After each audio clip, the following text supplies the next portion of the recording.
আমি আমার কর্মের পাশাপাশি আমি যদি একটা মানুষকে বলি, দেখেন আপনার বাড়ির পাশে একটা বিল্ডিং নির্মাণ হচ্ছে, সে বিল্ডিং নির্মাণ করতে রডের প্রয়োজন।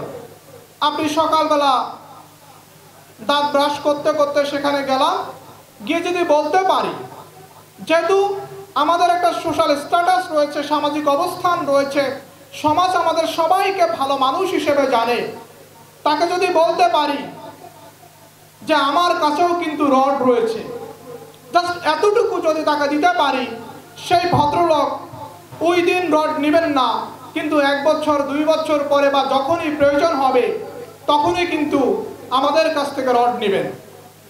আমি একটা গল্প বলবো। আমি এবং পেয়ার ভাই একদিন একটা অফিসে গেলাম, যেহেতু তিনি অনেক উচ্চ মানের, আমি তার পরিচয়টা না দেই, তিনি বাংলাদেশ পরিচালনার একজন ব্যক্তি। যেহেতু আমি ঢাকা বিশ্ববিদ্যালয়ে পড়াশোনা করেছি, আমার অনেক ভাই বন্ধু অনেক অনেক লোকজন রয়েছেন। তো আমি এমনই একজন ভাইয়ের কাছে গেলাম, যিনি হচ্ছেন বাংলাদেশ পরিচালনার অংশ। এটা যখন যেই সরকার ক্ষমতা আসুক না কেন, বাংলাদেশ পরিচালনার সে অংশ সবসময় থাকবে যতদিন জীবিত থাকে। সেখানে বসে বসে তাকে বলতেছিলাম, তাকে বলাটা উদ্দেশ্য ছিল না, তাকে একটু মজা করে বলতেছিলাম, ভাই আপনার ছোট ভাই কিন্তু রডও বিক্রি করে। তখন সে ইনস্ট্যান্ট বলল যে আমার তো 14 তলা বিল্ডিং ক্রানীগঞ্জেই হচ্ছে, এবং পরদিন তাকে রড দিলাম আমরা 60 টন, 60 টন রড আমরা পরের দিন দিয়ে দিলাম, শুধুমাত্র তাকে বলার কারণে। এখন আমি কি, আমার কাছে কি আছে, এটা যদি আমি মানুষকে না বলতে পারি, তাহলে তো ভাই সে তার সাথে আমার ব্যবসা হবে না, তার সাথে আমার সম্পর্ক হবে না। ওভারঅল আমরা যদি চিন্তা করি যে আমাদের বাড়তি ইনকাম প্রয়োজন, যদি চিন্তা করি যে না আমরা আরেকটু ভালো থাকতে চাই, আমরা জাস্ট ছড়িয়ে দিব যে আমার কাছে রড রয়েছে, আমার কাছে রড রয়েছে। আপনি যে আচ্ছা, রড তো কারো না কারো কাছ থেকে নিতে হবে, তাহলে আমার কাছ থেকে নিতে তো কোনো সমস্যা নাই। এবং আমি কেমন, আমি আমার গুণ দিয়ে তাকে বুঝাবো যে আমার কাছ থেকে রড নিলে আপনি ঠকবেন না, বরং জিতবেন। জাস্ট মেসেজটা পৌঁছে দেওয়া, সম্পর্কের দিকটা বজায় রেখে আমরা যত সম্পর্ক গড়ব। দেখেন একটা মানুষের বয়স 27-28 বছর বা 25 বছর বা 30 বছর, সে হঠাৎ করে 10 কোটি 20 কোটি 50 কোটি টাকার মালিক হয়ে যায় এবং হালালভাবে মালিক হয়ে যায়। সেটা কিভাবে হয়? সম্পর্কের মাধ্যমে। কেউ কি এক হাতে বড় হতে পারে? না। আজকে পেয়ার আহমেদ ভাই যেটা হয়েছে, সেটা কিন্তু আমাদের সকলের সহযোগিতায় হয়েছে, এটা কিন্তু সম্ভব ছিল না। আমি যদি কাউকে দাওয়াত দেই, আমার দাওয়াতে তো ভাই 5 জন মানুষও আসবে না, নিজস্ব পরিবার ছাড়া। দেখেন সে কিন্তু আজকে দাওয়াত দিয়েছেন আংশিক কয়েকজনকে, এবং প্রত্যেকটি সদস্য এখানে উপস্থিত হয়েছে শুধুমাত্র তাকে ভালোবেসে, তার ব্যবসায়কে ভালোবেসে। যাই হোক, আমি আর বাড়াবো না, সময় হয়ে গেছে। আমরা আমাদের প্রিয় ব্যক্তি, যাকে কেন্দ্র করে, যার প্রতিষ্ঠানকে কেন্দ্র করে আজকে মতবিনিময় সভা, তার কথা শুনবো। তার কথা শোনার জন্য আমরা আগ্রহ সহকারে এখানে অপেক্ষা করতেছি। আমি যেটা বলবো যে আমরা সবাই সম্পর্ক করি, এই সম্পর্ক থেকে আমাদের ব্যবসায় হবে, সম্পর্ক থেকে অনেক কিছু হবে। দেখেন রাত 12টা বাজে করে একটা মাধ্যমে আপনার কাছে দাওয়াত আসলো, সে দাওয়াতে আপনাকে যাইতেই হবে। সে দাওয়াতে না গেলে আপনার বিশাল ক্ষতি হয়ে যাবে, ইজ্জতের 12টা বেজে যাবে। আপনাদের সেলফ রয়েছে, জুতা রাখার সেলফ, সে সেলফে টান দিলেন, টান দিয়ে দেখলেন যে আপনার 1 জোড়া জুতা রয়েছে, সেই 1 জোড়া জুতা হচ্ছে ছেঁড়া। আপনি বিপদে পড়ে গেলেন, রাত 12টা, তখন দোকানপাট সব বন্ধ। কিন্তু একজন মুচির সাথে যদি সম্পর্ক থাকে, তাকে যদি ওই সময় ফোন দেওয়া যায়, সে কিন্তু আমাদের এই জুতোটা ঠিক করে দিবে, আমাদের দাওয়াতে যাওয়া হবে, ইজ্জতটা টিকে থাকবে। সম্পর্ক প্রত্যেকটা জায়গাতে দরকার। বাড়ির দারোয়ানের সাথে যদি সম্পর্ক থাকে, রাত 3টা বাজে বাসায় ঢুকলে সে দরজাটা খুলে দিবে। সম্পর্ক এমন একটা সম্পদ, আমার সাথে যদি সম্পর্ক থাকে, আমি যদি একটা মানুষকে বলি, সে আমার কাছ থেকে রড দেবে। আমরা যেহেতু পেয়ার ভাইকে ভালোবাসি, আমরা যেহেতু এসপি ভুয়া স্টিলকে ভালোবাসি, আমি আপনাদের সবাইকে অনুরোধ করব, এবং আমরা নিজস্ব জায়গা থেকে সবাই কিন্তু পেয়ার আহমেদ ভুঁইয়ার জন্য, এসপি ভুয়া স্টিলের জন্য কাজ করি।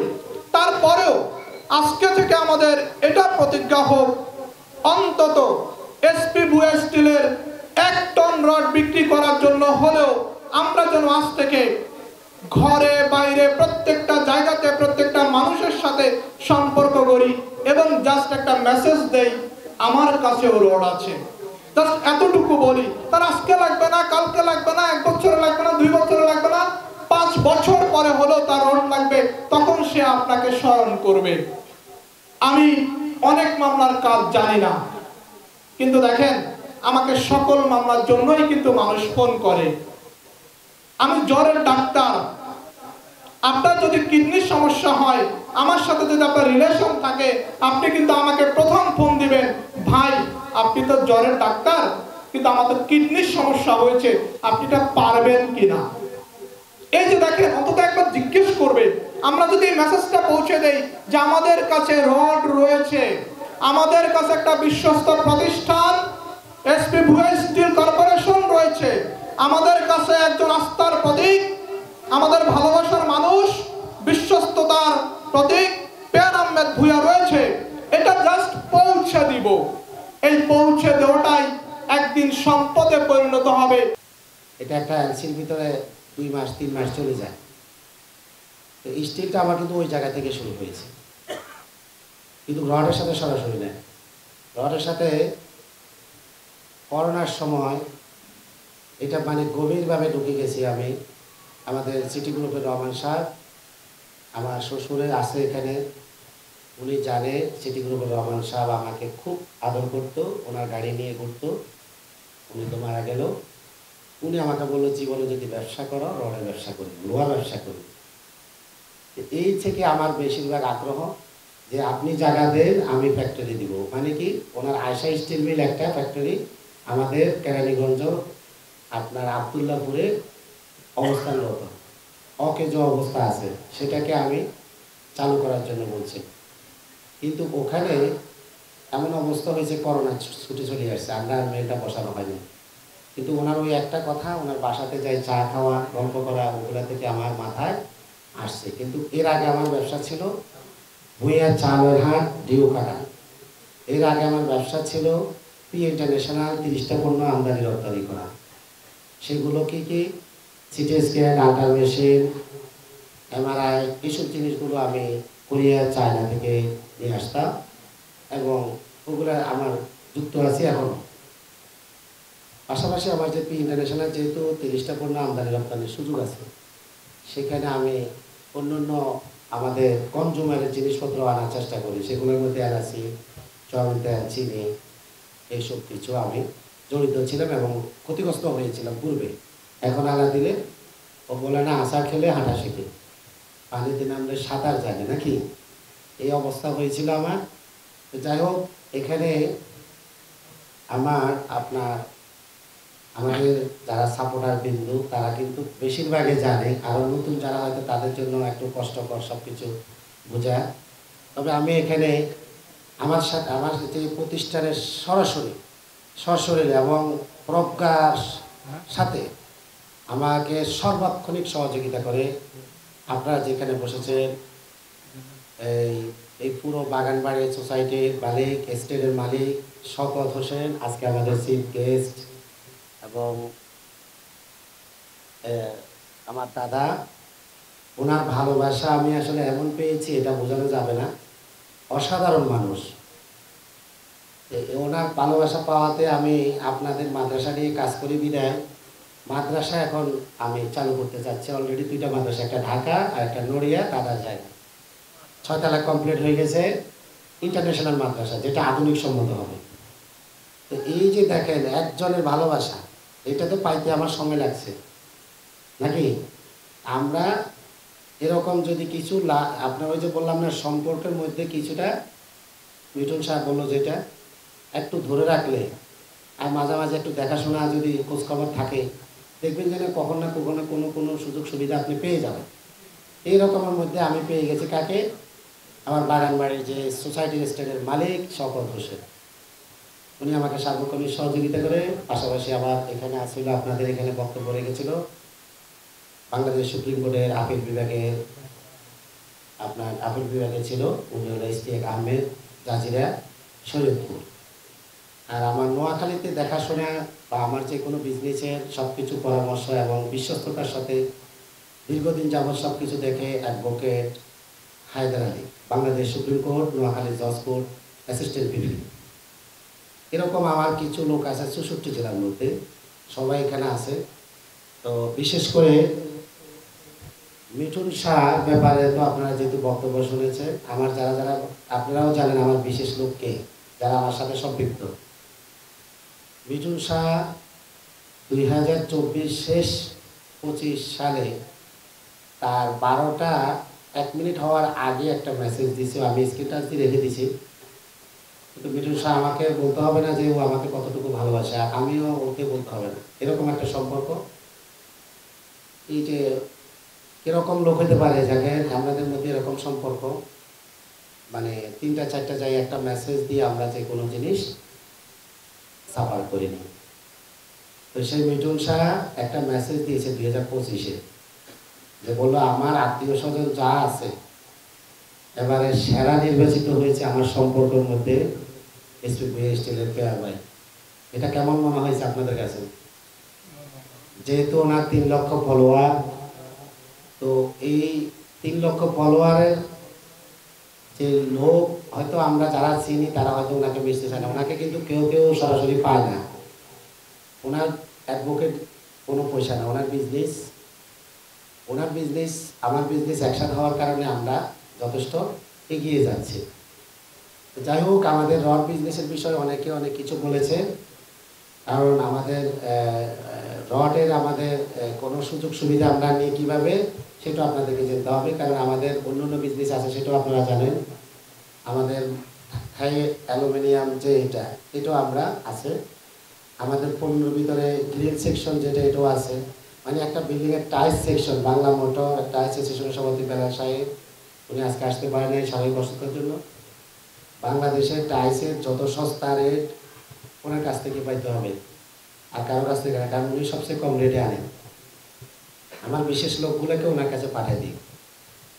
এরকম আমাদের ওই বিজনেসগুলো থাকার কারণে আমরা রডের সাথে সম্পৃক্ত হয়ে গেছি খুব জোরালোভাবে, কারণ রডের সাথে তো ওগুলো কালেকশন।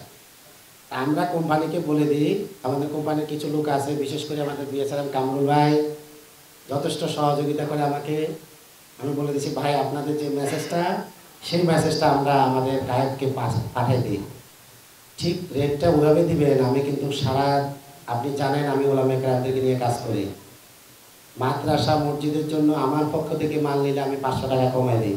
আমি আপনাদেরকে তো 7,000 5,000 টাকা দাম করলে করতে পারতাম না, ওটা না করি আমি রড 500 টাকা কমাই দিই, মানে রেটের থেকেও, মানে আপনাকে কমানোর পরও যেটা আছে ওটা থেকেও 500 টাকা কমাই দিই, যেটা আমার থেকে যায়।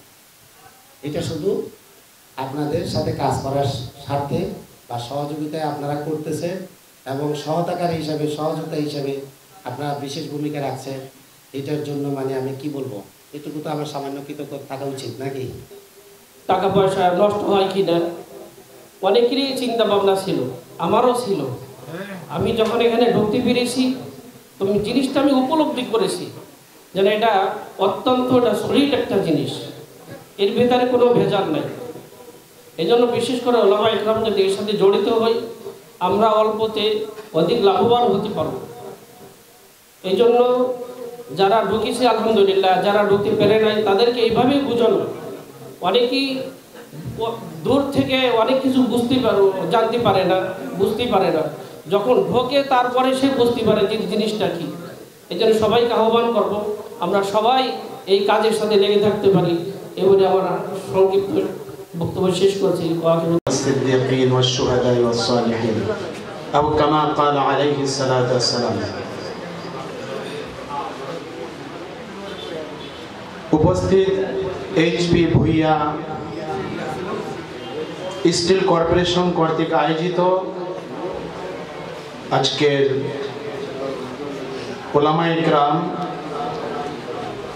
দূর দূরান্ত থেকে আগত মেহমান এজাম এবং আমাদের সকলের প্রিয় অত্র প্রতিষ্ঠানের সম্মানিত চেয়ারম্যান সহ অন্যান্য মেহমান বৃন্দ, আল্লাহ তাআলার কাছে অশেষ শুকরিয়া জ্ঞাপন করছি যিনি আমাদেরকে এই মহতী অনুষ্ঠানে উপস্থিত হওয়ার তৌফিক দান করেছেন। শুকরিয়া জ্ঞাপন করে আলহামদুলিল্লাহ। আসলে দেখে খুব ভালো লাগছে যে এখানে একজন জেনারেল শিক্ষিত পেয়ার ভূঁইয়া, তার মাধ্যমে আমরা বহু সংখ্যক উলামায়ে কেরাম একত্রিত হয়েছি। এটা ওনার জন্য সৌভাগ্য, আমাদের জন্য সৌভাগ্য। ওনার জন্য সৌভাগ্য এই কারণে যে একজন, সে যত বড়ই বড়লোক হোক দুনিয়াবি লাইনে, সে একসাথে এত আলেমকে একসাথে দাওয়াত দিয়ে একত্রিত করা অনেক কঠিন ব্যাপার। এজন্য ওনার জন্য একটা বড় সৌভাগ্যের বিষয়। আর আমাদের জন্য সৌভাগ্যের বিষয় আমি মনে করছি এই কারণে যে বর্তমান যুগের সাধারণ মানুষের ধারণা ওলামায়ে কেরাম খুবই গরিব, কিন্তু আমরা এই ব্যবসায়িক প্রতিষ্ঠানের সাথে সম্পৃক্ত হয়ে এটা প্রমাণ করছি যে ইনশাআল্লাহ সাধারণ মানুষের যে এই ধারণা, এই ধারণাকে আমরা অবশ্যই পরিবর্তন করতে পারবো ইনশাআল্লাহ। যদিও আমি 2 দিন যাবৎ খুবই অসুস্থ, জ্বরাক্রান্ত, কিন্তু আমার ভাই উনি আমাকে দাওয়াত করেছেন, তাই আমি ওনার দাওয়াতে সাড়া দেওয়ার জন্য সে অসুস্থতা নিয়ে আসছি। তো মূলত ওনার সাথে আমার দীর্ঘদিনের সম্পর্ক নয়, হয়তো সর্বোচ্চ 2 মাস হবে। তা আমি বসুন্ধরাতে একটা বিল্ডিংয়ের কাজ করতেছি, সেই সুবাদে ওনার সাথে পরিচয়। তো এর মধ্যেই দেখতে পেলাম আমারও কাছের অনেক লোক ওনার সাথে সম্পৃক্ত। তাই যদিও অল্প দিনের সম্পর্ক, কিন্তু সেটা অনেক লং টাইমের সম্পর্ক থাকলে যে এইভাবে ভালোবাসা বিশ্বস্ততা হয়, ওনার উপর আমার সেই ভালোবাসা বিশ্বস্ততা ইতিমধ্যে হয়ে গিয়েছে, বলা ঠিক না। তারপরে বলছি, ভাইয়ের কাছে আমি কয়েকবার মাল নিয়েছি, তারপরেও আরো মাল নেওয়ার জন্য ডকুমেন্টস ছাড়া বড় একটা অ্যামাউন্ট আমি ওনার কাছে পাঠিয়েছি। এটা বিশ্বস্ততা না হলে আমি অবশ্যই ওনার কাছে পাঠাতাম না। তা আমি সকলের কাছে উদাত্ত আহ্বান জানাবো যে ভাই খুব ভালো মানুষ, ওনার সাথে আমরা মিলেমিশে থাকবো। আলেম হিসেবে আমাদের যে দায়িত্ব, কোরআনের বিধান এবং বিশ্বনবী মুহাম্মদ রাসূলুল্লাহ সাল্লাল্লাহু আলাইহি ওয়াসাল্লামের সুন্নাহ, সে মোতাবেক যাতে উনি যেহেতু চেয়ারম্যান, ওনাকে আমরা পথ নির্দেশনা দেব। ইসলামের যে বিধিবিধান রয়েছে উনি জানেন, তারপরে আমরা যেহেতু ওনার সাথে আছি, পাশে আছি, যাতে কোনোভাবে অর্থ সম্পদ পেয়ে যেমনি ভাবে লুটের রাজ্য চলছিল বাংলাদেশ, সেই দিকে যেন উনি আবার অর্থ সম্পদ পেয়ে যেন না যায়। কারণ ইতিমধ্যে আমরা দেখেছি বাংলাদেশ সোনার বাংলা, সেই সোনার বাংলাকে একবারে কলঙ্কিত করেছে বিশ্বের কাছে। কয়েকটি ব্যাংককে লুটপাট করে, শেয়ার মার্কেটকে লুটপাট করে শেষ করে দিয়েছে। তা আমরা ভাইকে সে সুযোগ দেব না, তার পাশে থেকে আমরা তাকে সর্বদা সবসময় সৎ পরামর্শ দিব, যাতে সে 1000 কোটি টাকার মালিক হলেও যেন সামান্যতম অন্যদিকে পথ হারা না হয়ে যায়। এজন্য ভাইয়ের কাছে উদাত্ত আহ্বান জানাবো, ওলামায়ে কেরামের এই সম্পদ, ওলামায়ে কেরামের এই ভালোবাসা আপনি যাতে চিরকাল ধরে রাখতে পারেন, সেদিকে আপনাকে অবশ্যই দৃষ্টিপাত করতে হবে চেয়ারম্যান সাহেবকে। আল্লাহ তাআলা আমাদের সকলকে আজকের এই অনুষ্ঠান